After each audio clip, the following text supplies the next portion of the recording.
So the back end of August, I went to the global launch of the Honor Magic V5.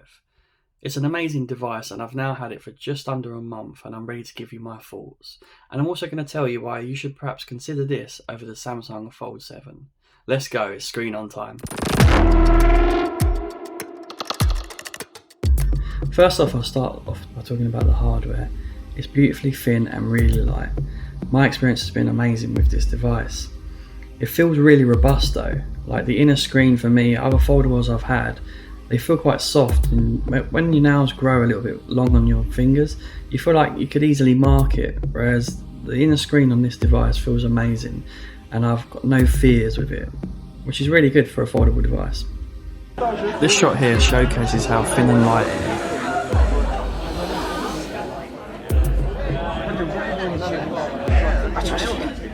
Okay, let's talk a little bit about battery life. Now, I'm going to show you a heavier use day where I'm not using my usual charging cycle, which is overnight usually. So yesterday I charged up to at 9 PM. You can see how quickly it charged. And I watched the Snapdragon Summit with fellow Snapdragon insiders on Discord. Now it's pretty power intensive. That's streaming and live and on the chat with other insiders.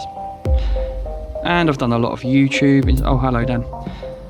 I've done a lot of YouTube, Instagram, a lot of it on the inner screen. And now I've got 3 hours and 34 minutes screen on time and it's nearly 2 o'clock and I'm down to 23%. But that's actually not bad with that intensive use. I'll show you another example where I charged it up about 9 PM the night before again, and I got around 8 hours and 11 minutes screen on time, which is actually fantastic. So it shows that the battery life is good. On a normal day, I'm getting through a day quite easily, often going to bed with like 40-30% each, so it goes through a day easily. Let's talk about versus Samsung. 5,820 milliamp for the V5 versus 4,400. IP58-59 versus IP48. Now with display, PWM dimming is huge for me. And finally, look at them charging speeds. I'll quickly show you how easy it is to use that main camera as your selfie on the other side there. So you press this little symbol that's here, and then you flip the phone over. And now I'm using the main camera as my selfie. I'll cover the selfie just to prove it. There you are. What do you think? I'll pause this to show what it comes out like. What it comes out like. There it is. I should look at that rather than the screen. Right, so one of the reasons I think this is a better buy over the Fold 7 is the camera system. So, excuse the messy room here, but this is my daughter's playroom, as I say. And she has a lot of rubbish. So if you look at this, that's the 1X, not bad. I'll show you the images in this video. The ultra wide to show you even more mess. Wow, lovely. But the key thing is the telephoto. Now the telephoto is a 64 megapixel 1/2" sensor, which is a brilliant lens for a foldable, and much better than what you get zoom wise on the Fold 7. So that's 3X. Let's go into 6X.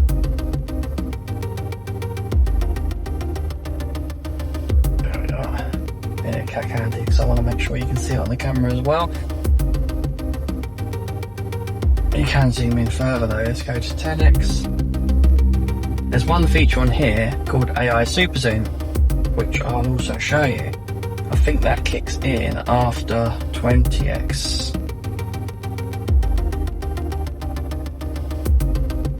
Oh god, I'm doing it really cack-handedly.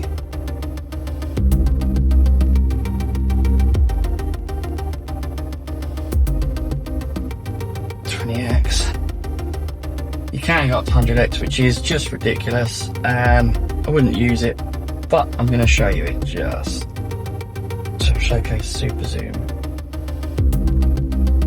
The lighting's not great in here, if I'm honest, but it'll show off how good this camera is. So first up we have the ultra wide and the 1X main, which are both 50 megapixel. You then got the 3X optical on the telephoto and the 6X, and then finally the 10X here.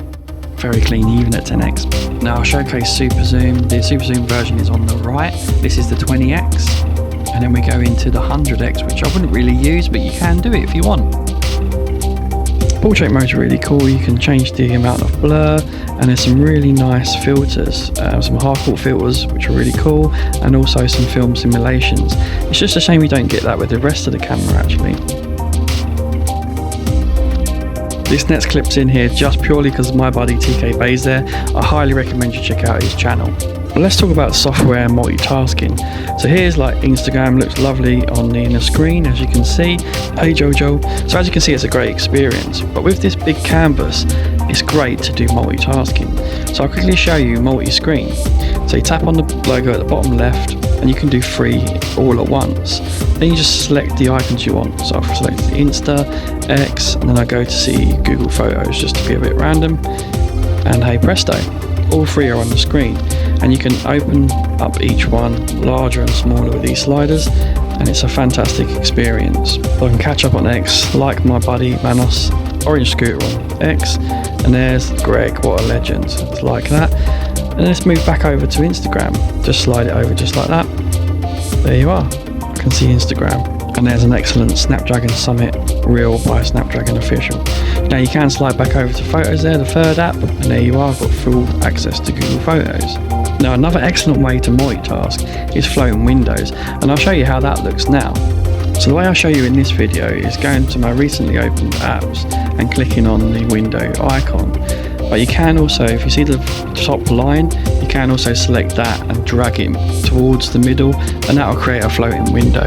You can actually have more than one floating window on the screen, and I'll show you that shortly. As you can see, the phone is fully functional with the floating window on top. See, I'm going on Chrome and I went on the camera. But anyway, let me show you that second floating window. So I'll move Instagram over here to one side, and let's open up Google Photos as a floating window. As I say, there is actually an easier way to do this, and I'll show you that in a different video. But anyway, there we are. I've got 2 floating windows now, which is really handy to have. One really good use case is things like the calculator over other apps, or perhaps the AI recorder could be really useful as well. But there's loads of other use cases. So there we have it, 2 floating windows, and yeah, it looks great. Multitasking is brilliant on this device. So I'll show you the AI menu in a minute, but I'm not going to deep dive onto everything. If you'd like a dedicated top tips video on V5, let me know in the comments and I'll get that done for you. In the meantime, you can check out my Magic OS 9 videos that I've done. Cheers, like, comment, share and subscribe.